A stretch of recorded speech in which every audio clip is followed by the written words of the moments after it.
Agora vamos para nossa aula. Então eu trouxe aqui um conceito para Oxford sobre organização. Então é um ato ou um efeito de se organizar. É uma composição, uma estrutura regular das partes que constituem um ser vivo. Também trouxe um outro conceito, que é do Rezende, que fala que pode ser definido como um processo dinâmico, sistêmico, coletivo, participativo e contínuo para determinação dos objetivos, estratégias e ações. Então, isso serve tanto para uma empresa quanto para a sua vida pessoal. E hoje a gente vai trabalhar um pouquinho desse todo. Eu trouxe aqui uma outra definição sobre planejar, né, do Stefano, que fala que planejar é decidir de antemão qual é e como será a sua vitória. Interessante, né? Otimizar tempo é o objetivo. Então, é o que a gente vai trabalhar aqui. Resumindo, o que significa para você ter mais tempo? Então, eu trago essa reflexão, né? Então, quando a gente eu faço essa aula dinâmica, eu sempre gosto de perguntar, porque varia muito de pessoa para pessoa. Então, por exemplo, para mim, é qualidade de vida. Então, ter mais tempo é qualidade de vida. É eu me sentir mais feliz, é eu ter mais tempo para fazer as coisas que eu gosto. Enfim, eu tenho várias definições para ter mais tempo. O que significa para mim? E eu quero que você pare em um minutinho e reflita, né, sobre o que é ter mais tempo para você. Porque às vezes a gente nem para refletir por que a gente quer se organizar. O que vai mover a gente? Então, é importante você definir o que é ter mais tempo para você. E aí, a gente entra na parte de organização. Que para ter mais tempo, a gente precisa se organizar. E sem a organização, a gente não consegue otimizar o nosso tempo para conseguir fazer, para ter esses resultados que a gente espera. Então, eu trago também a reflexão que há, sim, pessoas que se encontram melhor no caos, né? A gente deixa aí esse leque, mas é mais difícil. E às vezes também, né, a gente precisa de um pouquinho de caos para conseguir chegar no ponto de organização e de harmonia que a gente quer. Então, o caos, às vezes, por exemplo, ele me inspira.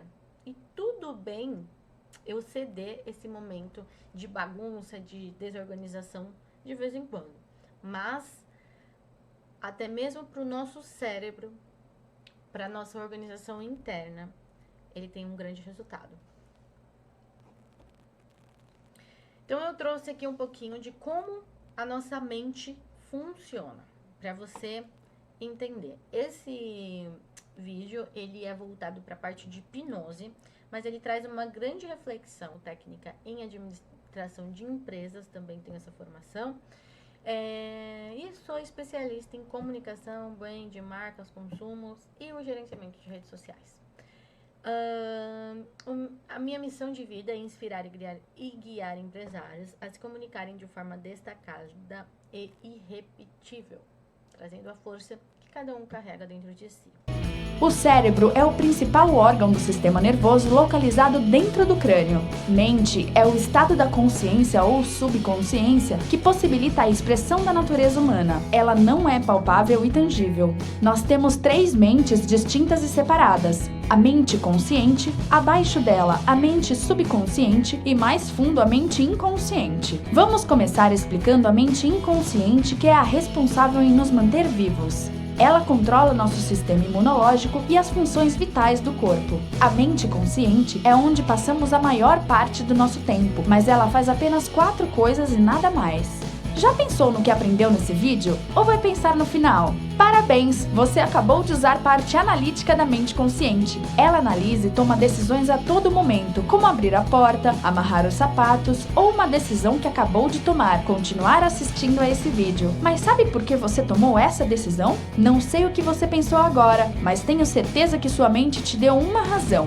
Essa é a segunda função da mente consciente. Ela precisa ter uma justificativa para tudo que faz. Sem uma razão, nos tornamos ansiosos, nervosos ou frustrados. Um problema é que essa razão raramente é verdadeira. Por exemplo, um fumante pode falar que fuma para aliviar o estresse, mas a verdade poderia estar abaixo, lá na mente subconsciente que veremos já já. A terceira função da mente consciente é a força de vontade. Serve para te dar aquele empurrãozinho quando você decide começar ou concluir alguma coisa. O problema é que essa força funciona como uma pilha. Quando descarrega, aquela empolgação termina. Já se comprometeu com uma dieta que não durou nem uma semana? Pois é. Mas falando nisso, você se lembra o que comeu no almoço de ontem? A resposta não vem tão rápido, né? Mas aposto que se lembra o número do seu endereço. Essa é a outra função da mente consciente, a memória funcional. O objetivo dela é guardar as informações que você precisa no dia a dia. Já pensou como seria complicado se você não lembrasse seu telefone ou seu aniversário de casamento, por exemplo? Isso é tudo que a mente consciente faz, não faz nada além disso. Muito lógica, muito analítica e frequentemente errada.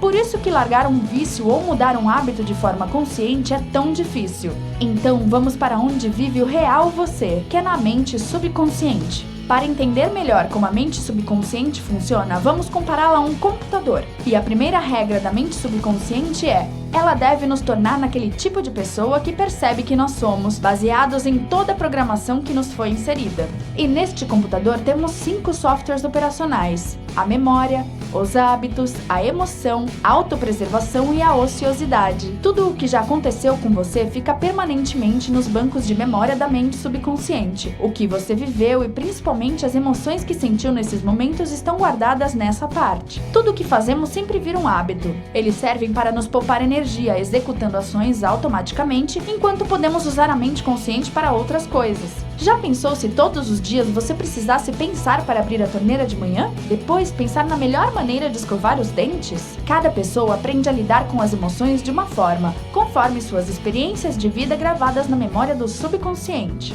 A mente consciente, com toda a sua racionalidade, não pode lidar com emoções. Por isso, quando precisamos de emoção, na hora nossa mente subconsciente entra em ação e às vezes nos coloca em problemas. Se você já se perguntou por que eu disse isso ou por que eu fiz aquilo, então você se deparou com sua mente subconsciente lidando com a emoção. A mente subconsciente é como se fosse um segurança cego. Ela nos protege de qualquer coisa que ela pensa que não nos fará bem. Pode ser um perigo real ou criado por nós mesmos. Se ela sentir um risco, ela criará uma forma de evitar isso da forma que ela achar mais fácil e rápida, mesmo que você não concorde. Lembra do fumante do nosso exemplo que diz que fuma para acalmar? Mas a real causa poderia ser que na adolescência ele queria se sentir seguro e a mente dele aprendeu que o grupinho dos fumantes parecia bem seguro. Na próxima vez que ele se sentir inseguro e não aceito, a mente subconsciente busca uma forma de protegê-lo. E se nesse momento alguém o oferece um cigarro e ele pega, imediatamente ele se sente seguro e aceito novamente. Antes de obter este hábito, ele ouviu outros fumantes dizerem: "Fumo porque me acalma".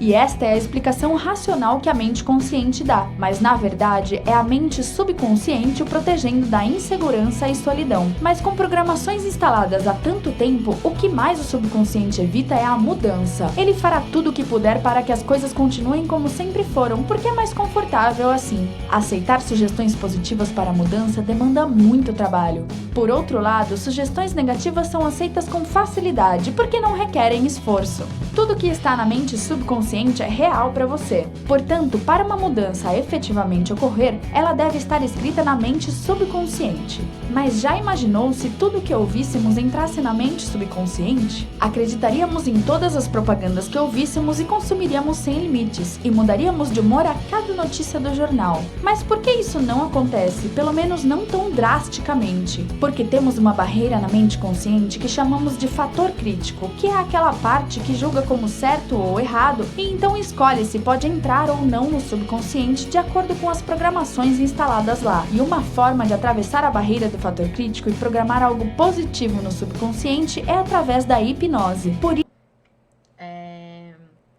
Como eu disse, né, o vídeo ele é totalmente voltado para a parte de hipnose, mas ele explica sobre como a nossa mente funciona. Então, a gente precisa trabalhar aí nessa mente inconsciente para que a gente adapte esses hábitos de forma positiva e crie, né, esse laço contínuo para que a gente consiga sempre desenvolver a organização. Quando lá no vídeo ele fala, né, a regra número 1, ela deve nos tornar naquele tipo de pessoa que percebe que nós somos, baseada em toda a programação que nos foi ensinada. Então, você precisa reensinar para sua mente, remoldar a sua mente da forma que é mais fácil para você esses novos hábitos que você quer, né? E não o que já foi construído. Porque provavelmente se você tá aqui é porque você quer criar novos hábitos. Então, essa é a reflexão que eu deixo. Agora vamos falar um pouco sobre procrastinar. O que é procrastinar? Então, ele é um transitivo direto e intransitivo. O que significa? Transferir para outro dia ou deixar para depois, adiar, prolongar, postergar, protrair. Você se considera um procrastinador? Então, eu deixo esse minuto aí de pausa para você também refletir sobre as suas ações. E aí, eu vou pedir para você listar quais são essas coisas, pessoas ou situações que te fazem procrastinar e refletir essa origem, né? Então, por que isso te faz procrastinar? Entender a origem, da onde vem essa procrastinação. Se essa pessoa, que ao invés de te deixar para cima, te deixa para baixo, ela te atrapalha mais do que te motiva. Então, é esse tipo de reflexão que eu quero que você tenha. Mas existe uma coisa, né? Todos os seres humanos da face da Terra procrastinam. Então, isso é um fato. Isso é natural. Mas quando nós tornamos essa ação frequente demais, aí sim a gente precisa entender, colocar os pesos na balança e entender aí por que, pra gente pegar esse mal pela raiz, vamos dizer assim. Então, vindo pro lado de mais profissional, né? Quem procrastina, obviamente, tende muito a não conseguir cumprir prazos, a inventar sempre desculpas, né? E não desenvolver as tarefas. Então, esses são os impactos da procrastinação. Mas na vida pessoal também é muito parecido, né? Então, você muitas vezes se sente frustrado, você não consegue dar conta das coisas que você planeja. Então, observar para o resultado que você está tendo e entender se você é um procrastinador nato e se você precisa mudar isso. Outra coisa que leva à improdutividade é não gerir as emoções. Então, não cuidar das emoções, não ter, às vezes, uma pessoa especializada que possa te ajudar nessas habilidades, né? De entender os seus sentimentos, ou às vezes, simplesmente, por exemplo, como é a psicanálise, a cura pela fala, que é só você colocar para fora. Uma sugestão que eu dou também, às vezes, é você escrever num caderninho, todos os dias pela manhã, os sentimentos que você vem tendo. E é uma forma da gente lidar um pouco melhor também com essas emoções. Então, não saber lidar com as emoções nos leva à improdutividade. E o nosso nível, com certeza, de desempenho cai. E você se torna muito menos eficiente. Então, dessa forma, você gera menos ou nenhum resultado. Pessoas desequilibradas emocionalmente tendem a deixar o ambiente em que estão confusos e hostis. Reprogramar nossas emoções é possível por meio da plasticidade neural. Nossas experiências passadas e atuais podem nos ajudar a criar novos comportamentos, formas de nos vermos e agirmos dentro da realidade que estamos. Outra coisa que nos gera muita improdutividade é focar no problema em vez da solução. Então, Quantas pessoas a gente conhece, você conhece, que perde um tempão discutindo um assunto, um problema, ou reclamando da vida. Ai, porque minha vida é assim.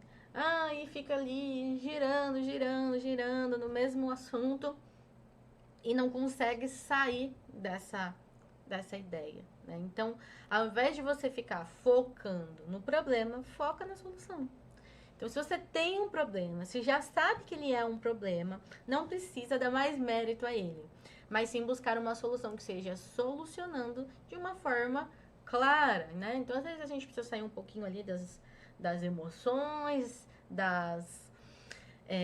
do nosso, né, alto nível de estresse, para que a gente consiga olhar de uma forma externa e focar na solução ao invés do problema. A meditação é uma ótima saída muitas dessas vezes. Então, às vezes, a gente gasta muito mais tempo tentando resolver. A gente é muito mais objetivo tentando resolver, ao invés de ficar reproduzindo. Um grande mal da improdutividade é assumir muitas responsabilidades. Então, ser responsável é uma qualidade importante, mas quando você assume responsabilidades além da conta, isso só prejudica você. Dizer sim para tudo e para todos também é uma característica de uma pessoa improdutiva. Olha lá, a vida nos mostrando sobre limites, né? Colocar limites nós, para não dizer sim a tudo, e nos outros. É bom destacar que nosso cérebro é monotarefa. Isso quer dizer que ele não consegue realizar muitas atividades ao mesmo tempo e ainda assim colocar foco em todas elas de uma forma que produza resultados eficientes. Embora nós mulheres, né, somos mais tarefas do que os homens, devido lá ao nosso tempo da caverna, onde a gente tinha necessidade de cuidar da criança, da casa, e ao mesmo tempo estar atento à porta, à proteção, enquanto o homem ia para casa e tinha que se concentrar somente em uma tarefa, a mulher foi adquirindo essa habilidade e também fomos arrastando essa habilidade até o tempo de hoje. Então, isso é comprovado cientificamente que a gente consegue prestar atenção em mais coisas do que os homens. Mas, de qualquer forma, a gente sabe que nem sempre a gente consegue agir de forma produtiva em todas essas tarefas. Outra coisa que eu trouxe aqui é o excesso de redes sociais. Então, é outra coisa da atualidade que nos torna totalmente improdutivos. Agora, vamos falar sobre produtividade? Bom, o ser humano moderno, ele tem buscado melhorar a produtividade desde o início da civilização. Então, há muitos estudos sobre isso. E acreditemos que a produtividade é algo que se tornou importante após a Revolução Industrial. Assumimos que, como vivemos vidas ocupadas, precisamos otimizar nosso tempo, especialmente no século XXI. Então, muitas vezes a gente vem em busca de se organizar, de aprender a se planejar e tal, por essa loucura de vidas muito ocupadas, que é uma posição que a sociedade também nos trouxe. Mas será que isso é verdade? A produtividade ela tem sido um tópico de discussão desde o início da antiga filosofia oriental, que é antes de Cristo. E aí eu trouxe uma reflexão. É hora de aprendermos a lidar com os nossos novos formatos de tempo. E também a perda de tempo com coisas que só fornecem prazer a curto prazo. Então é hora de mergulharmos na nossa melhor versão. Produtividade é diferente para cada um de nós. É aquilo que lhe trará uma melhor saúde, riqueza e satisfação interior. Então, por isso que eu pedi para você fazer aquela reflexão inicial sobre o que é produtividade para você. Essa aula ela é muito além de técnicas de produtividade. A gente vai também falar sobre isso. Mas a gente trabalha em tudo aqui na filosofia do marketing. A mentalidade. Então, a gente precisa entender o além do empreendedor, do empresário, além da técnica, sabe? Porque a técnica, por si só, ela não resolve nenhum problema. É muito além.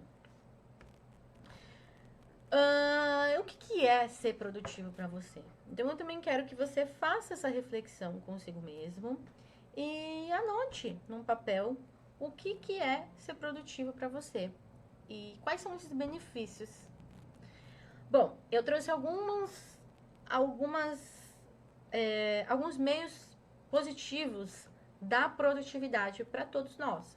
Então, por exemplo, a pontualidade.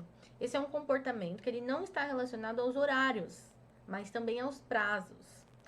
Uma pessoa pontual com suas tarefas, compromissos, ela passa a ideia, vejamos, não só para os outros, mas para nós mesmos, de responsabilidade. Afinal, sabemos que ela sempre cumprirá o que se propôs. Não é confortável quando você sabe que alguma coisa vai acontecer? Que você tem certeza que vai fluir, que vai dar tempo, que vai ser harmonioso o nosso dia, enfim. Não é só para o outro, é para nós também. Então, ao sermos pontuais, nós demonstramos essa organização. Outra coisa é a produtividade. Então, pessoas produtivas são proatividade.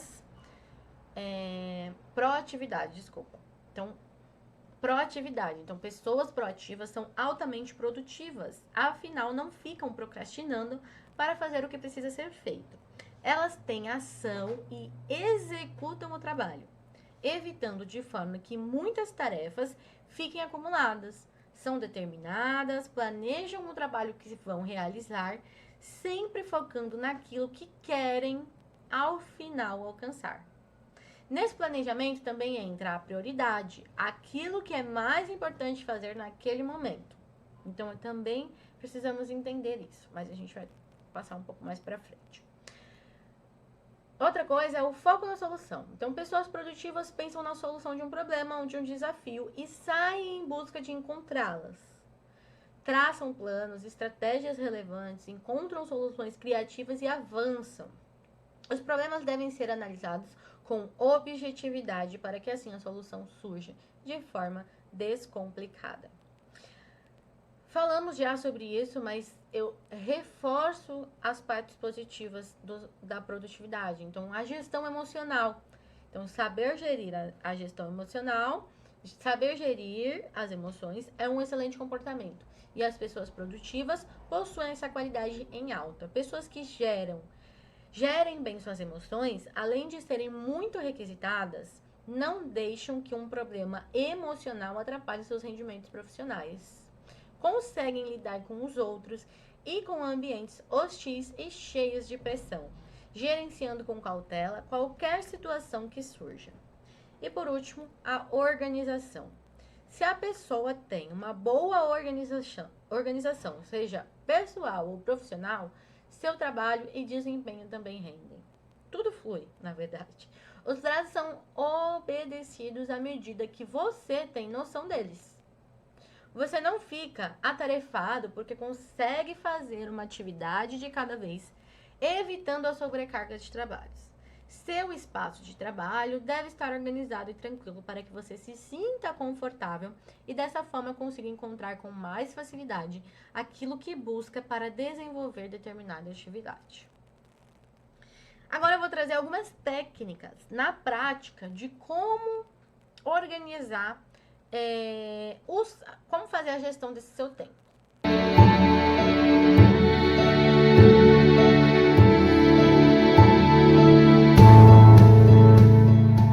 Este é o Francisco, mas pode chamá-lo de Chico. O Chico é uma pessoa comum, mas sofre de um pequeno probleminha. Hoje, o Chico acordou cedo para ir para o trabalho. Ele tem uma tarefa muito importante para fazer, mas felizmente ele possui várias horas para trabalhar.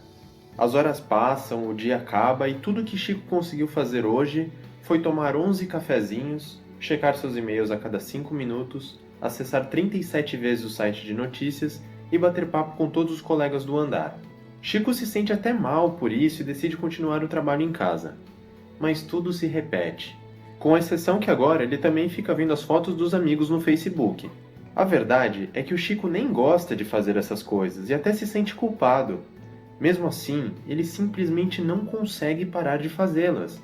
Ele se sente confuso, não entende por que o tempo passa tão rápido quando ele não faz nada. Quando a noite está acabando, ele tenta fazer tudo na última hora, mas já é tarde demais para conseguir terminar. Chico vai dormir muito frustrado e quando ele acorda, tudo começa novamente. O Chico sofre de um grande problema: procrastinação. É engraçado, né? Parece até que a gente já conhecia o Chico antes. Se os seus dias parecem com o dele, você vai adorar o que eu tenho para te dizer. Existe uma salvação, e ela se chama técnica Pomodoro. Você deve ter pensado no seu macarrão de domingo, e é mais ou menos por aí mesmo. A técnica Pomodoro surgiu de um tomate, mais especificamente um cronômetro de cozinha em forma de tomate. E por incrível que pareça, esta simples ferramenta pode aumentar muito a sua produtividade. Sabe aquela sensação gostosa de dever cumprido ao final do dia? É exatamente isso que você vai conseguir. E o melhor de tudo é que a técnica é feita de um jeito que você nem mesmo fica cansado. Para aplicar a técnica, você vai precisar aprender 4 pontos muito importantes. O primeiro é sobre o tempo. A ideia é pegar o cronômetro e programá-lo para tocar um alarme para daqui a 25 minutos. Eu quero deixar bem claro que não precisa ter a forma de tomate, tá bom? Pode ser seu celular, o relógio, o timer da cozinha. O importante é mostrar o tempo e soar um alarme ao final. Este período de 25 minutos é chamado de Pomodori. Durante um Pomodori, você deve ficar focado em apenas uma tarefa. Apenas uma. Por exemplo, pesquisar um determinado assunto para o seu trabalho, ou então preencher aquele relatório. Não existe meio Pomodori. Pomodori de 10 minutos, muito menos Pomodori faltando um minutinho. São sempre 25 minutos, e você deve focar 100% do tempo a apenas uma tarefa. Se você terminar a tarefa antes do prazo, aproveite o tempinho extra para revisar o trabalho, fazer ajustes, melhorias e até corrigir os erros. Como o Pomodoro é curto, é quase impossível você perder o foco durante esse tempo. Até porque você sabe que daqui a alguns minutos você vai ter terminado aquela tarefa chata. Isso te ajuda a se manter motivado e realizar mais coisas ao longo do dia. E depois dos 25 minutos você ainda pode sentir aquele prazer de realização. O segundo ponto é sobre pausas. As pausas são obrigatórias, nem pense em pulá-las. Sempre que você terminar um Pomodoro, pare por 5 minutos. Procure fazer algo que te relaxe. Você pode descansar um pouco, dar uma volta, tomar uma água e, é claro, sentir o prazer de ter completado a sua missão. O importante é evitar tarefas que exijam esforço durante este intervalo. Esse descanso de 5 minutos serve para recuperar a sua mente e te preparar para a próxima tarefa. É exatamente isso que impede que você fique cansado. Ah, outra coisa. A cada 4 Pomodoros completos, você deve dar um descanso maior. Algo entre 15 e 30 minutinhos. Ou seja, você faz um Pomodoro e descansa 5 minutos. Você faz mais um e descansa 5 minutos. Você faz o terceiro Pomodoro e descansa 5 minutos. Depois que você fizer o quarto Pomodoro, você deve descansar de 15 a 30 minutos. O terceiro ponto importante é sobre as ferramentas necessárias. Além do cronômetro, é claro, você vai precisar de 2 listas. Elas são bem simples. Você pode utilizar papel, o celular ou o computador, como você achar melhor. A primeira lista é chamada de inventário. Nela, você deve anotar todas as tarefas que você pretende fazer atualmente e no futuro. Já a outra lista é a lista de tarefas do dia. Nela, você vai anotar apenas as tarefas que você precisa fazer naquele dia. São tarefas que você tira da lista de inventário e mais algumas tarefas que vão surgindo ao longo do dia. Você deve colocar os nomes das tarefas e uma estimativa de quantos Pomodoros serão necessários. Mais ou menos assim. Fazer pesquisa na internet, 2 Pomodoros. Preencher relatório, 3 Pomodoros. Pagar as contas, 1 Pomodoro. No começo, talvez até seja um pouco difícil de estimar o número exato de Pomodoros, mas com o tempo isso vai se tornando cada vez mais fácil. Ah, uma dica. Se a tarefa for muito grande e exigir vários Pomodoros, tente dividi-la. Por exemplo, em vez de colocar fazer apresentação 12 Pomodoros, tente colocar Fazer pesquisa para apresentação, 2 pomodores. Estruturar a apresentação, 4 pomodores. E assim por diante. Dessa maneira, fica muito mais fácil de estimar o número de pomodores e completar as suas tarefas. Último ponto, mas muito importante, são as interrupções. Talvez seja difícil de acreditar, mas a maioria dos dias de trabalho das pessoas consiste em uma interrupção atrás da outra. Você já reparou? É notificação de e-mail, telefone tocando, colega reclamando do time de futebol ou então do tempo, mensagem no celular, pausa para o cafezinho, os pensamentos que não têm nada a ver com o que estamos fazendo. É uma lista sem fim que só acaba com a nossa produtividade. Portanto, você precisa aprender a lidar com elas. Evite-as o máximo possível. Você não deve ser um escravo das interrupções. Desative as notificações do celular e de e-mail. Quando puder, deixe o telefone tocar e retorne quando estiver livre. Aprenda a controlar as pausas para o café. E se algum colega vier conversar com você, tente ser educado, mas seja firme e diga que você precisa terminar a sua tarefa.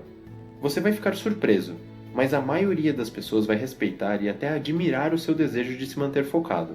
Até porque, você sabe, nenhum de nós... Bom, agora... essa é a primeira técnica, e a outra técnica que eu trouxe para vocês é a mindfulness. There's a story, usually attributed to the Native American tradition, which illuminates different ways of paying attention. An elder, talking to a child, says, "I have 2 wolves fighting in my heart. One wolf is fearful, vengeful, envious, resentful, and deceitful. The other wolf is compassionate, loving, generous, truthful, and peaceful." The child asks, "Which wolf will win the fight?" The elder responds, "The one I feed." That doesn't mean we try to deny or hurt or kill the angry wolf. If we did that, we'd end up in a long battle, all the while somehow making that wolf more powerful through our hostility and fear. Hating that wolf sucks the strength right out of us. Instead, we calmly pay attention to the angry wolf and let go of believing they have the answers.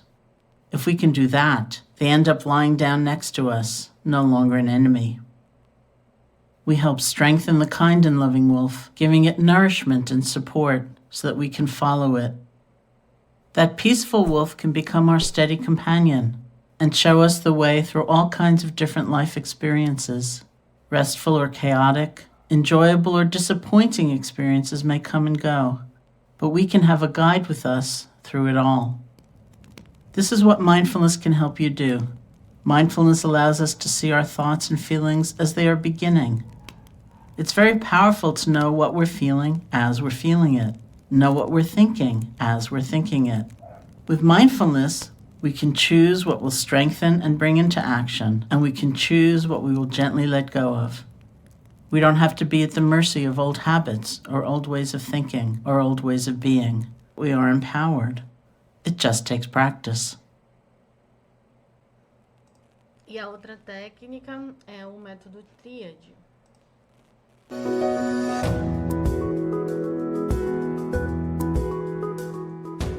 Este é o Fred. Ele é esforçado e trabalha demais. Vive na correria e fazendo horas extras, mas nunca termina as coisas que tem para fazer. São pilhas e mais pilhas de trabalho. Sua caixa de e-mail está sempre lotada e bagunçada. Ele vive apagando os incêndios na empresa e fica até fazendo social com as pessoas que ele nem gosta. Mas o pior de tudo é que o Fred está esgotado, estressado e frustrado, pois não consegue fazer o que é realmente importante em sua vida. Há anos ele adia o sonho de fazer um curso em gastronomia. Ele nunca consegue ir à academia e cuidar da saúde. Ele gostaria de ver os amigos e passar mais tempo com a família, mas está sempre cansado e precisa terminar os trabalhos pendentes. Ele já experimentou uma agenda, mas isso só funcionou por alguns dias. Depois, tudo foi por água abaixo. Ele também já tentou usar uma lista de tarefas, mas parece que isso só piorou a situação. Terminar o dia e saber que fez apenas 23 das 357 tarefas acabava com ele. Infelizmente, esta é a realidade de muitas pessoas. Sonhamos em ter tempo para o que é realmente importante em nossas vidas, mas por conta desse mundo frenético e por não sabermos lidar com tudo, acabamos ficando perdidos entre imprevistos e tarefas sem sentido.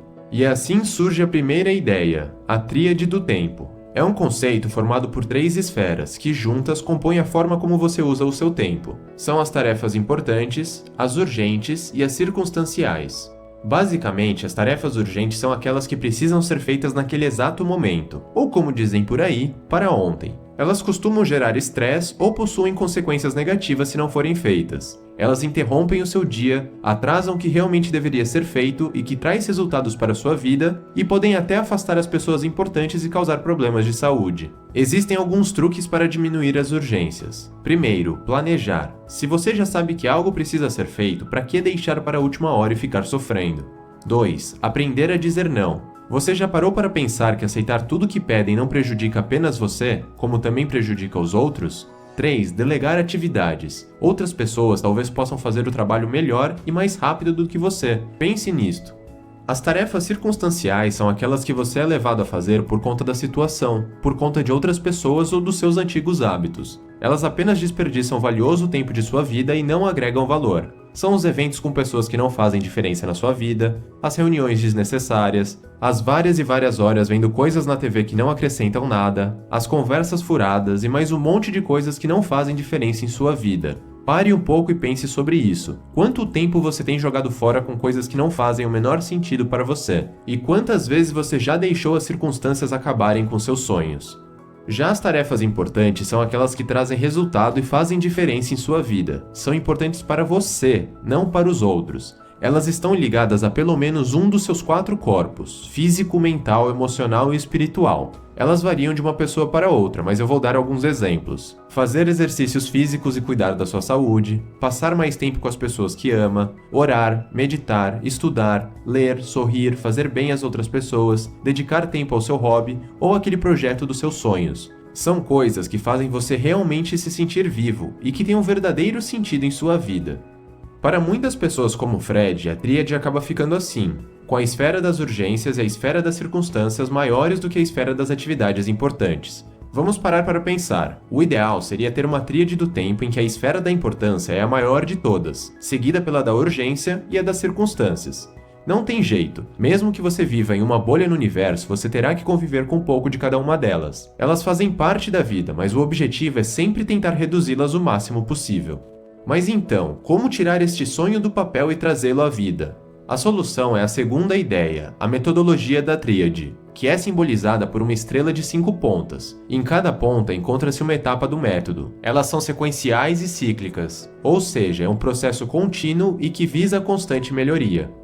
A primeira etapa é a identidade. Ela se refere ao autoconhecimento. É o ponto de partida e provavelmente a etapa mais importante do processo. Tire algum tempo e reflita. Quem são as pessoas que trazem sentido à sua vida? O que realmente faz você se sentir vivo? Imagine você daqui a muitos anos, nos últimos momentos de sua vida. Que legado você gostaria de ter deixado no mundo e na vida das pessoas? A verdade é que só você pode descobrir essas respostas. Ninguém mais além de você pode definir a sua missão. Um dia, todos nós iremos partir, e a única coisa que ficará é o que deixamos em seus corações. Segunda etapa, metas. Muitas pessoas se sentem perdidas em suas vidas porque não têm metas estabelecidas. É como diz o gato na história de Alice no País das Maravilhas. Se você não sabe onde quer chegar, qualquer caminho serve. Uma vez que você saiba quem é você e o que é importante em sua vida, fica muito mais fácil definir as suas metas. As metas são importantes porque elas significam aonde você quer chegar. E elas também funcionam como um filtro em sua vida. Sempre que surgir uma nova atividade, veja se ela irá colocar você mais próximo de seus objetivos. Caso contrário, procure descartá-la. A dica é ter metas de curto prazo, de médio prazo e de longo prazo. Você deve sempre escrever as suas metas. Existe um poder oculto nisto. Terceira etapa, planejamento. Já imaginou estar numa enorme ilha deserta, em busca de um baú de tesouro e não ter um mapa para saber como encontrá-lo? Infelizmente, esta é a vida de muitas pessoas. Não basta saber aonde quer chegar, você precisa saber como chegar lá. E só você é o responsável por criar o seu planejamento, o mapa de sua vida. O mais importante é planejar a sua semana, antes que ela comece. O domingo é a melhor opção para a maioria. Anote as atividades importantes, inclua os compromissos, as reuniões, as tarefas que precisam ser feitas, coloque os horários e a duração de cada item no seu planejamento. E é claro, seja flexível, não planeje 100% do seu tempo. Sempre deixe algum tempo de sobra para os imprevistos, as urgências e circunstâncias. Planejar a semana é uma atividade simples e muito poderosa. Quarta etapa, organização. Vivemos na era da informação. Todos os dias somos obrigados a lidar com uma quantidade enorme de e-mails, arquivos, pastas, pesquisas e todos os tipos de conhecimento. E muitas pessoas, infelizmente, desperdiçam grande parte de sua energia e de seu tempo por conta da falta de organização. Pare de perder tempo e dê um jeito em sua vida. Jogue fora tudo aquilo que você não precisa. Arrume a bagunça na sua mesa, guarde a papelada de um jeito fácil de encontrar, limpe a sua área de trabalho, guarde os arquivos nos lugares certos, limpe sua caixa de entrada, arquive os e-mails necessários nas pastas adequadas, defina um horário para responder e-mails e use um caderno digital. E por fim, a quinta etapa, execução. É aqui que tudo se torna realidade. Não cometa aquele erro clássico de fazer uma lista com todas as tarefas que precisa fazer e sair correndo para riscá-las em ordem aleatória ou pelas mais fáceis. Isso apenas gera muita frustração e pouco resultado. Primeiro, escreva apenas o que você realmente precisa fazer. Segundo, faça uma estimativa de quanto irá durar cada tarefa. E por fim, e mais importante, priorize as suas atividades. Comece sempre pelo mais importante. Faça aquilo que trará um verdadeiro impacto no seu dia. E é claro, tenha foco. Só passe para outra tarefa quando terminar a primeira.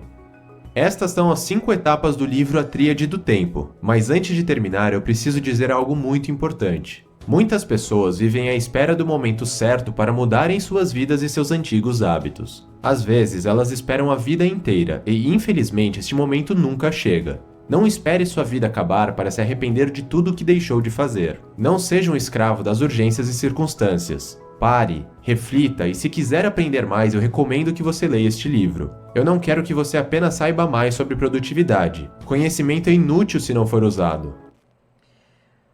Bom, a minha reflexão que eu trago, esse método, esses modelos, é que você não só veja o que se encaixa para você, mas também que você utilize cada um deles. Todos esses 3 são muito importantes. Então, por exemplo, eu consegui adaptar de uma forma leve e não necessariamente tão incisiva quanto eles colocam aqui nas regras de cada um deles, mas, por exemplo, a presença quando eu tô fazendo as coisas, estar no momento presente, a respiração me ajuda nisso. Então, manter um ritual, às vezes, para começar o que precisa ser feito. Organizar todas essas tarefas, como a Tríade do Tempo sugere. E também, quando são algumas situações, algumas tarefas mais prolongadas no trabalho, eu tento adaptar para o modelo do Pomodoro. Então, é entender, né, o que se cabe em cada uma das situações que você vive. E aí, a outra reflexão que eu trago, muito incisiva, que até alguns dos vídeos fala, é se você sabe dizer não, né? E eu trago uma reflexão. Então, todo não que você dá para o outro, você está dizendo um sim para si mesmo. E aí, a segunda reflexão que fica é: quando você prioriza você, quem é que fica? Então, são reflexões que eu quero que você faça no seu silêncio e entenda. E aí, eu trouxe aqui alguns modos sutis para a gente começar a desprender esse sim para tudo e começar a dizer não. Nutella combina com pão quentinho, com tapioca e com amigos. Feita com ingredientes de qualidade como avelã. Se você tem dificuldade para falar não ou fica com um sentimento de culpa quando precisa mesmo recusar um pedido, esse vídeo é para você. Esse é o Seja uma Pessoa Melhor e hoje vamos mostrar o repertório do não. Primeiro, precisamos saber que todo sim camufla um não e todo não camufla um sim. Para conseguir fazer esse vídeo, por exemplo, precisei falar não. Eu o fiz na sexta-noite, depois que recebi uma mensagem dos meus amigos me convidando para sair. Seria uma ótima noite, tenho certeza absoluta, mas já tinha me comprometido a fazer esse vídeo. Em outras palavras, disse não dessa vez para os meus amigos porque já havia dito sim para esse vídeo. E se isso tivesse acontecido um tempo atrás, minha resposta teria sido muito diferente. Eu teria dito: vamos sim, com certeza, mesmo sabendo que isso faria com que me atrasasse nesse vídeo. E por que isso acontecia comigo? Isso acontecia porque sempre fui ensinado pelos meus pais que devia ser generoso, atencioso, devia sempre ajudar as pessoas e fazer favores, até quando eu mesmo fosse prejudicado por isso. Logo, recusar um convite ou um pedido de ajuda era para mim o mesmo de ser mal educado, rude e até mesmo egoísta. E é claro que eu não queria ser esse tipo de pessoa. Por isso, não foi difícil entender o porquê eu ter acabado me tornando o cara mais bonzinho da turma, aquele que dizia sim para tudo. Mas e aí? Por que você deveria aprender a dizer não? Porque é impossível agradar a todas as pessoas e se agradar ao mesmo tempo. Quando dizemos sim para todos, pagamos um preço alto por isso. Gastamos a única coisa que não podemos ter novamente, que é o nosso tempo. Esse tempo pode ser ter que ficar até mais tarde no escritório, faltar ao treino da academia, passar menos tempo com quem amamos e até perder noites e mais noites de sono. Mas então, para quem ainda não se dá bem em dizer não, quais as formas de dizer? Como dizer não? Número 1. A pausa embaraçosa. Quando algum amigo nos pede um favor, sentimos um grande desejo em responder rápido, mas em vez de ser controlado pela ameaça de um silêncio desagradável, aproveite, use ele como uma ferramenta. Quando receber um pedido, pare um instante, conte até 3 antes de dar o veredito, ou, se quiser ser ainda um pouco mais ousado, simplesmente aguarde o outro preencher o vazio. 2. O não suave. Recentemente, recebi um convite para participar de um evento que tomaria muito meu tempo. Respondi mais ou menos assim: seu projeto é ótimo e lhe agradeço demais pelo convite, mas atualmente preciso fazer isso e mais isso, e é uma pena não poder acertar seu convite. Se puder te ajudar depois dessa data, me fale que farei o possível para participar. Número 3. Vou conferir minha agenda e te dou um retorno. Uma pessoa que conheço percebeu que todo o seu tempo era consumido pelos outros, o dia inteiro. Ela era competente, inteligente, porém incapaz de dizer não, e em consequência, logo virou aquela pessoa a quem todos recorriam. Em pouco tempo, se sentiu sobrecarregada com tantos compromissos. Mas tudo mudou quando ela aprendeu a tal frase sobre conferir a agenda. Essa simples ação lhe dava tempo de parar, refletir e, por fim, responder que, infelizmente, não tinha tempo disponível. Ela conseguiu recuperar o controle das decisões, em vez de ser empurrada para dizer sim a tudo que lhe pediam. Número 4. Sim, mas o que devo deixar de fazer em troca? Essa eu acho ótima para o serviço. Dizer não a um líder importante no trabalho é quase impensável. No entanto, quando dizer sim compromete a sua capacidade de dar o máximo de contribuição às tarefas, também pode ser sua obrigação. Nesse caso, além de sensato, dizer não é essencial. O modo eficaz de fazer isso é lembrar aos superiores o que você teria que pôr de lado caso diga sim, e levá-los a reconhecer e assumir essa concessão.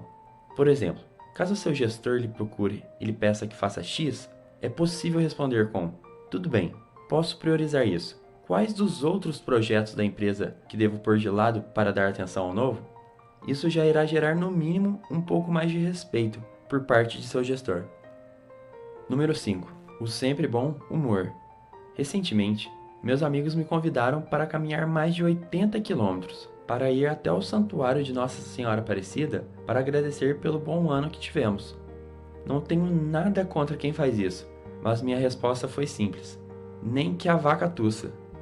Eles riram um pouco e comentaram: com você não adianta mesmo.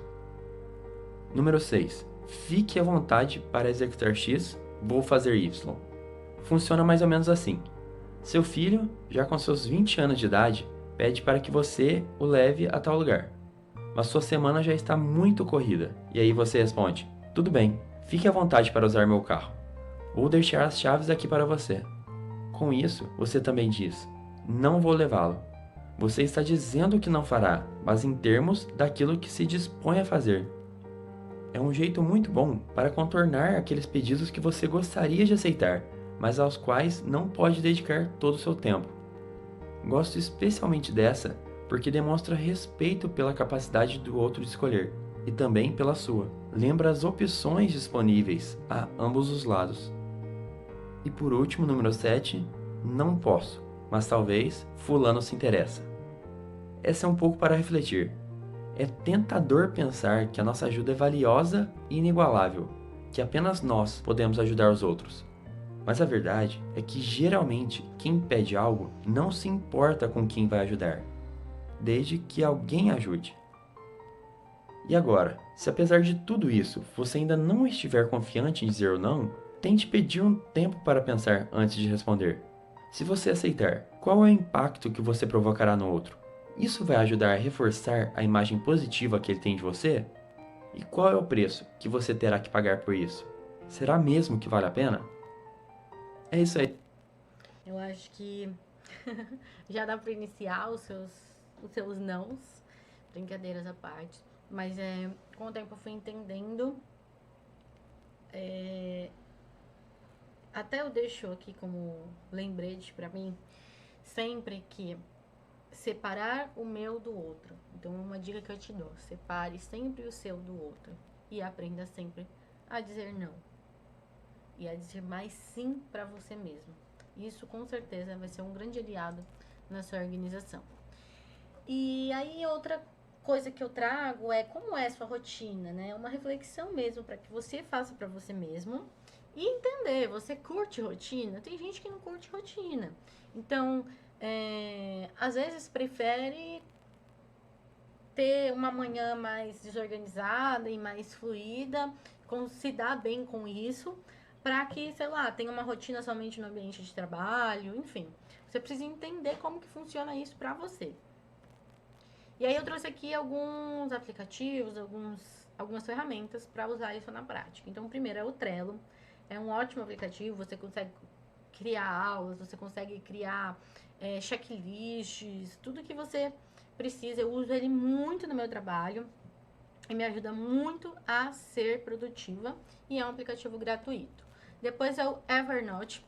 Eu não uso muito, mas eu tenho muitos clientes que usam, então ele é basicamente um aplicativo que você consegue colocar notas, colocar etiquetas, anexo, enfim, ele tem um visual um pouquinho diferente do Trello, mas as funções básicas dele também é muito parecido, e tem a versão gratuita também. O Google Agenda é o meu preferido. Depois que eu aprendi a usar ele de uma forma eficiente, realmente ele mudou a minha vida, a minha rotina e tudo. Eu vou falar até um pouco mais sobre ele, como que eu utilizo na prática ele, para vocês entenderem um pouco melhor.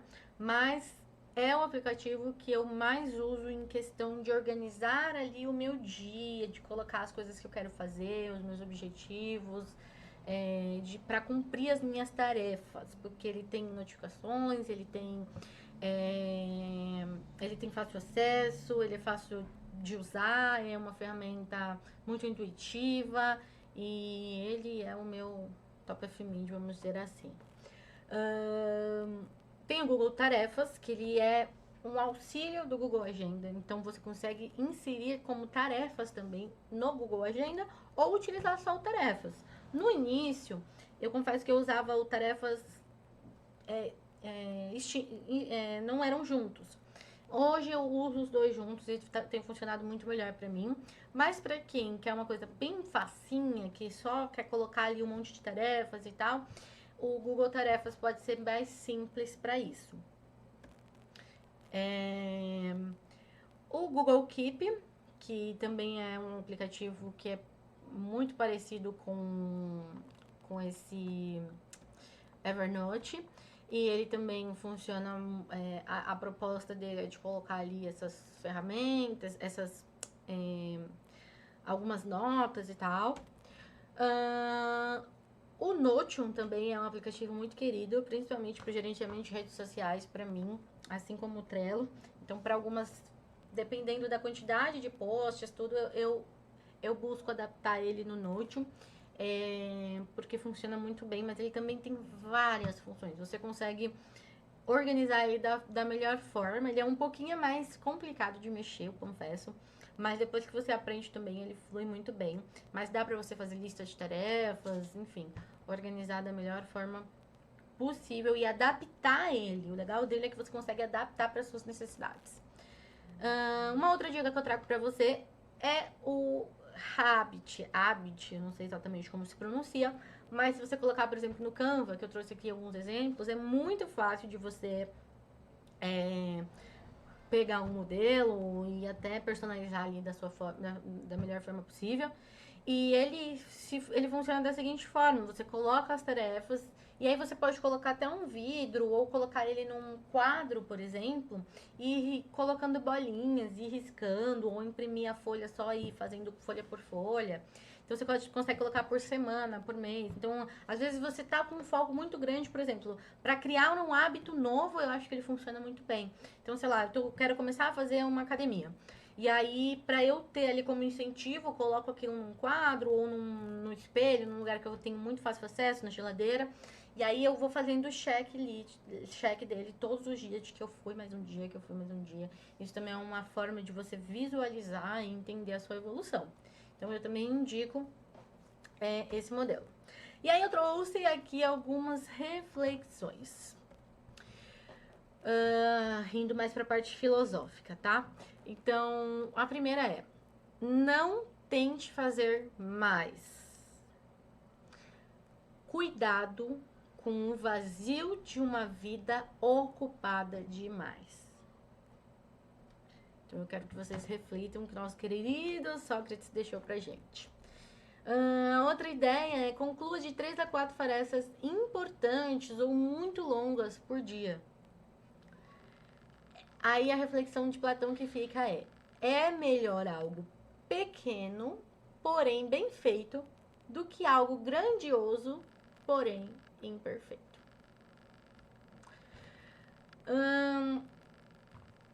O prazer no trabalho aperfeiçoa a obra. Então, aprecie o que você tem feito, sabe? Também não seja extremamente exigente. Nosso Aristóteles. Se buscas tranquilidade, faça menos ou com maior precisão. Faça o que é essencial. Faça menos, porém melhor. Porque a maior parte do que fazemos ou dizemos não é essencial. Se você conseguir eliminar isso, terá mais tranquilidades. Então, elimine a distração. Não se elogie nem se culpe. Mantenha o seu ego sob controle. Até indicação de livro aqui: o ego é seu inimigo, é muito bom. Movimento gera movimento. Não importa o quão lentamente você vá, desde que você não pare. E aí eu trouxe a reflexão do movimento gera movimento, que é o que a gente traz muito aqui, né? Às vezes pequenos detalhes trazem grandes revoluções. Grandes atos são feitos de pequenas ações. Então, confie em você, mas vai. A extinção da culpa indica o indício do progresso moral. Esse aqui eu amo. Eu vou até ler de novo com calma para vocês. A extinção da culpa indica o início do progresso moral. Reflita, leia de novo, ouça de novo, porque quando a gente para de colocar desculpa, quando a gente para de encontrar culpados, pode ter certeza que ali a gente está começando a criar uma nova era para nossa vida. Dadas as mesmas causas, os mesmos resultados virão. Então, não adianta nada você perder aqui esse tempo conosco se você não colocar tudo isso em prática. Até aqui, você aprendeu planejamento, organização, como a mente funciona, improdutividade, produtividade, técnicas de produtividade e refletiu com os filósofos. Agora, eu vou trazer ali uma forma mais prática de você conseguir gerar o seu autoconhecimento, de você dar sentido às suas ações, de facilitar a comunicação e envolver as pessoas nessa prática, aproveitando as oportunidades e evitando o retrabalho. Então, eu indico você começar sempre com uma lista de todos os afazeres que você tem. Então, eu preciso levar fulano na escola. Quanto tempo eu demoro? 30 minutos. Eu preciso... eu já pulando etapa. Então, primeiro você vai fazer a lista. Então, preciso levar minha filha na escola, eu preciso treinar tantas vezes por semana, eu preciso fazer comida, eu preciso cuidar da casa, eu preciso me alimentar melhor. Tudo que você for vir na sua cabeça que você faz no seu dia a dia, na sua semana, você coloca ali naquela lista. Pessoal e do trabalho. Depois do lado, você vai colocar o tempo que você gasta em cada um desses, para você refletir e entender essa dimensão. Parece besteira, mas isso traz resultado. Eu já sei que eu gasto tantos minutos, mas na prática é diferente. Na hora que você for organizar e que você escolher a sua ferramenta de organização, isso vai trazer um resultado positivo. Então, coloque o tempo que você gasta em cada um deles e crie um efeito para cada causa. O que é isso? Criou a sua lista de afazeres? Ok. Agora, você vai pensar, você vai refletir sobre o que você quer para esse ano. Isso aqui é uma dica bônus que eu resolvi inserir aqui para vocês. Então, o que você quer para esse ano de 2024, por exemplo? Eu quero melhorar a minha alimentação. Eu quero ter um tempo melhor com o meu marido. Eu quero melhorar o meu desempenho intelectual. Eu quero ler um livro. Então, eu quero tudo isso. Ok. Isso são os resultados que você quer, ok? Agora eu vou trazer um pouco sobre o princípio de causa e efeito. É um princípio, tem pessoas que chamam de leis. Eu sou mais pelo lado do princípio. Ele vem do livro Kybalion e ele é um dos princípios que regem todo o universo. Então, se eu pego... vou pegar minha pedra aqui. Se eu pego essa pedra e eu jogo ela, o que aconteceu?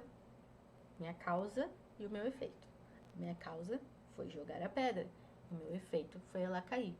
Então, isso é uma lei que não tem, um princípio que não tem como ser desfeito. É um princípio, né? Princípio não dá para ser desfeito. Ele simplesmente existe. Não tem como você lutar contra ele, né? A não ser que você jogue, às vezes, uma outra causa, que é pegar antes de cair. Mas ele não vai deixar de cair. Enfim. Então, você fez as suas listas dos efeitos que você quer para o ano de 2024. Então, os meus efeitos são esse. Agora, você vai voltar lá para aquela primeira lista para colocar quais vão ser as causas que você vai precisar inserir nessa lista. Mas calma, antes eu vou trazer um pouquinho melhor aqui da reflexão. Então, o que fala no livro, né? Toda causa tem seu efeito, todo efeito tem sua causa. Tudo acontece de acordo com a lei. O acaso é simplesmente o nome dado a uma lei desconhecida. Há muitos planos de causalidade, porém, nada escapa da lei. Existe uma causa para tudo o que acontece. Nada ocorre aleatoriamente. Coloquei um ourinho aqui do lado para trazer para vocês justamente uma reflexão que vale ouro. Então, não existe acaso. Para gerar um futuro diferente, a gente precisa entender qual que é esse efeito diferente que a gente quer. Até trazendo essa reflexão da Helena Blavatsky, ela dizia que não adianta pedir aos deuses para te pouparem da consequência cujas causas que você já gerou. Entende? Então, reflita e leia de novo. Não adianta pedir aos deuses para te pouparem da consequência cuja causa você já gerou. Qual o efeito você quer para esse ano? Então, mude as suas causas e coloque no seu planejamento. Então, você vai voltar naquela lista, você vai pegar a lista que você fez agora dos efeitos que você quer. Então, você quer ser uma pessoa melhor, você quer enfim, ter mais tempo com a sua família, tudo que você quer melhorar. E aí você vai entender de cada uma dessas causas quais efeitos você precisa colocar. Ou de cada um desses efeitos, qual causas você tem que mudar. E aí eu trouxe aqui algumas reflexões pessoais minhas. Então, por exemplo, que eu inseri na minha agenda do Google. Eu quero... vou falar uma aqui que eu não coloquei aqui. Então, eu quero ter um efeito de passar um tempo só com o meu marido, porque eu sei o que isso vai mudar na minha vida e na dele. Então, o que eu fiz? Eu coloquei uma programação lá no Google Agendas para todo, por exemplo, segundo final de semana do mês, eu preparar um momento só para mim e para ele. Eu também coloquei toda sexta-feira, tal horário, eu vou fazer algo por mim. Porque eu quero um efeito de cuidar do meu feminino, de ter um tempo pra mim, de viver mais relaxada. Então, a causa que eu tenho que implementar na minha rotina é fazer algo por mim. E aí, outros efeitos que eu queria uma vida melhor, uma vida mais saudável, mais disposição, trabalhar minha mente, meu raciocínio, minha memória. O que eu fiz? Coloquei todos os dias, tal horário, a programação de tomar um café da manhã saudável, de fazer academia, de cuidar da minha casa. Isso tudo antes do meu trabalho. Para que eu também tenha o efeito que eu coloquei lá de mais produtividade. Então, todos os dias eu tenho essa tarefa de manhã que eu faço essas coisas. Outra coisa, eu quero melhorar o meu Instagram. Então, eu vou lá e coloco. Todos os dias eu tenho que fazer um post nos stories. Pelo menos. Eu quero melhorar o meu feed. Então, esse é o efeito que eu quero. Eu quero mais seguidores. Qual que é a causa que eu preciso implementar? Às vezes a gente fica só preso no efeito. Eu quero isso, eu quero aquilo, mas a gente não entende qual é a causa para chegar nesse efeito. Então, por exemplo, eu tô fazendo outra pós-graduação. Então, se eu tô focada em finalizar os meus estudos e eu quero melhorar os meus conhecimentos, eu preciso separar na minha semana um tempo para fazer isso. Então, pensem bem nesses efeitos, inclua isso na sua tarefa e depois programe isso para também o que é acessível para você. Então, por exemplo, a partir das 6 horas, eu quero passar um tempo com a minha filha. O efeito que eu vou causar é uma melhor conexão com a minha família. Então, a partir das 6 horas, eu vou fazer isso. É óbvio que tem tempos que a gente precisa trabalhar um pouco mais, ou se organizar de uma forma diferente, mas isso tem funcionado muito bem. Uma outra dica que eu trago é, eu acumulo tirando as tarefas que são, por exemplo, essas aqui que estão nessa cor aqui, que eu faço, por exemplo, no Google, eles são chamados de tarefas, que eu coloco ali programadas para todo dia, ou enfim.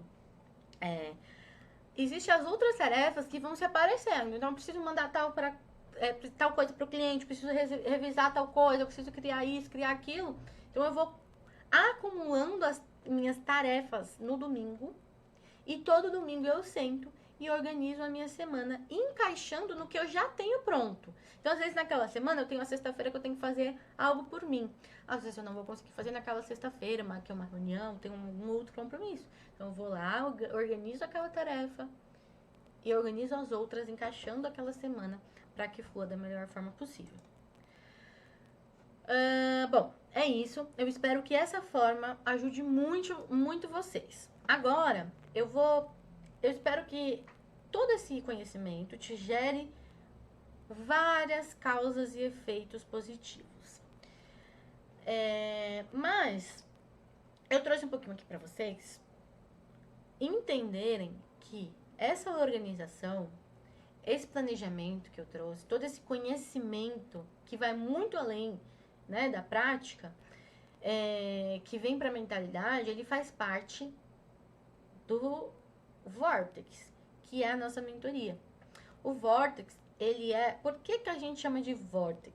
Né? Porque ele é quando a gente coloca toda a nossa energia vital para rodar em uma direção mais veloz, no limite físico máximo que a gente puder chegar, ainda como seres físicos. Essa é uma reflexão do livro O Segredo, mas é ela que eu trago para vocês entenderem o que é Vortex.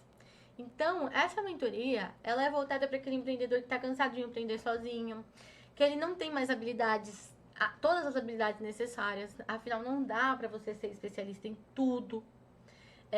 Então você tem, às vezes você é especialista na sua área, mas você precisa desse auxílio. Para quem não sabe chegar sozinho nos objetivos, para quem tá cansado de perder tempo e dinheiro, para quem já comprou um monte de cursos, não consegue ter resultado, não quer vestir uma carapuça para vender, quer ser você mesmo, não sabe como gerar valor para o seu produto, seu serviço, tem uma ideia inovadora, mas não sabe como melhorar os seus processos, não aguenta mais competir por preço, quer tornar o seu produto ou serviço uma verdadeira experiência para o seu cliente, quer entregar mais excelência, quer atender um público que pague bem, que pague o que você merece, acredita que você merece ganhar mais e vive na inconstância. Então eu trago toda, dentro dessa nossa mentoria, não só as técnicas, não só as ferramentas, mas também a mentalidade. Essa aula de organização, ela é só uma gota do que realmente acontece na nossa mentoria. Ela é só uma reflexão de como você vai precisar se organizar para você conseguir começar a colocar essa nova mentalidade, esse novo processo que a gente trabalha lá. E, enfim, a gente trabalha muitas coisas dentro da parte de mentalidade mesmo, para que o empresário esteja realmente preparado para adquirir esses conhecimentos novos e realmente consiga colocar ele em prática. Então, o que isso vai tornar você melhor? Então, ele vai te ajudar a trazer a se tornar uma empresa, uma marca referência, adquirir vários novos conhecimentos, habilidades, gerar movimento na empresa, mudar o mundo através do seu negócio. Então, a gente, às vezes, na maioria das vezes, nossos clientes já têm uma proposta de valor de mudar o mundo. Mas a gente consegue adaptar ainda novas possibilidades. Ter mais tempo de liberdade para viver os seus projetos pessoais, eficiência operacional, se posicionar corretamente, atrair o público certo que valoriza ele, ter uma comunicação interna e externa clara e eficiente, aumentar a percepção de valor, ter uma bússola na tomada de decisão e ter uma comunidade para compartilhar experiências e aprender a se comunicar de uma vez por todas. Como que a gente faz isso? Como que a gente faz você alcançar os objetivos que a gente traça no início dessa mentoria? Então, a gente tem um módulo só de mentalidade, fortalecendo o comprometimento e promovendo a ação. A gente cria um plano de ação juntos com o empresário para alcançar esse objetivo, ensina ele a se posicionar, propondo mudanças imediatas, aprendizado dinâmico com exercícios contínuos, acompanhamento pelo WhatsApp, acesso a tira dúvidas e a gente trabalha a metodologia Ítaca, que é trabalhar a missão que somente você pode transbordar ao mundo. Mas tem muita coisa nesse conhecimento todo. Esses aqui são os nossos canais. Se vocês tiverem alguma dúvida sobre essa aula, eu te convido a falar com a gente. Se quiserem conhecer melhor a nossa mentoria também, eu estou super à disposição. Bater um bate-papo. Um abraço. Eu espero que a gente tenha te ajudado e aberto os seus caminhos aí para que o seu ano seja o melhor possível.